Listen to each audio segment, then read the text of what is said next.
Polish and Israeli people have a lot in common. Have you known about it? We've got the same pride and we always put the interests of our countries at the first place. And we share our history that sometimes is very calamitous. Just as for many centuries, Israel was not present on the map of the world, so Poland disappeared from it for 123 years due to the interference of foreign powers. We've had joint losses during the Second World War.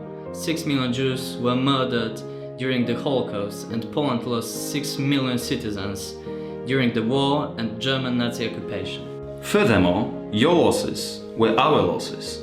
3 million out of 6 million exterminated Jews were Polish, and 3 million out of 6 million killed Polish citizens were Jewish.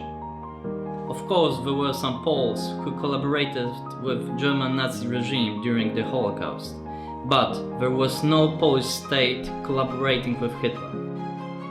Poland was a glorious exception, contradictory to many European states. There have never been any Polish concentration camps. Never. There were Nazi German death camps on the Polish soil.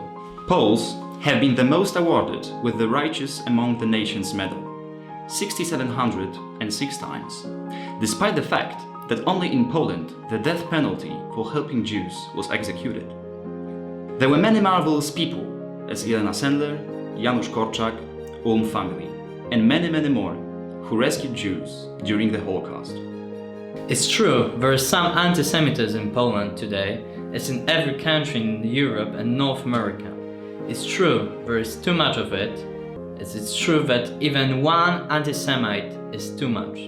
But it all has been dynamically changing, and nowadays its level is very low. More importantly, expressed support for the State of Israel in Europe is the highest in Poland. More than 50% of Poles claim they support Israel.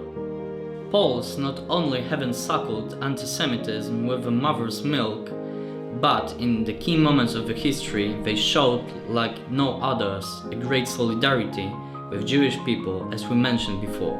Just as we here fight against anti-Semitism, please help us to fight against anti-Polonism around the world, because it's been growing recently. Please help and let us not allow for history to be falsified. Let us not allow for history to be a subject of political disputes. Let us not allow for the political games and falsified history to divide our great nations. United we stand, divided we fall.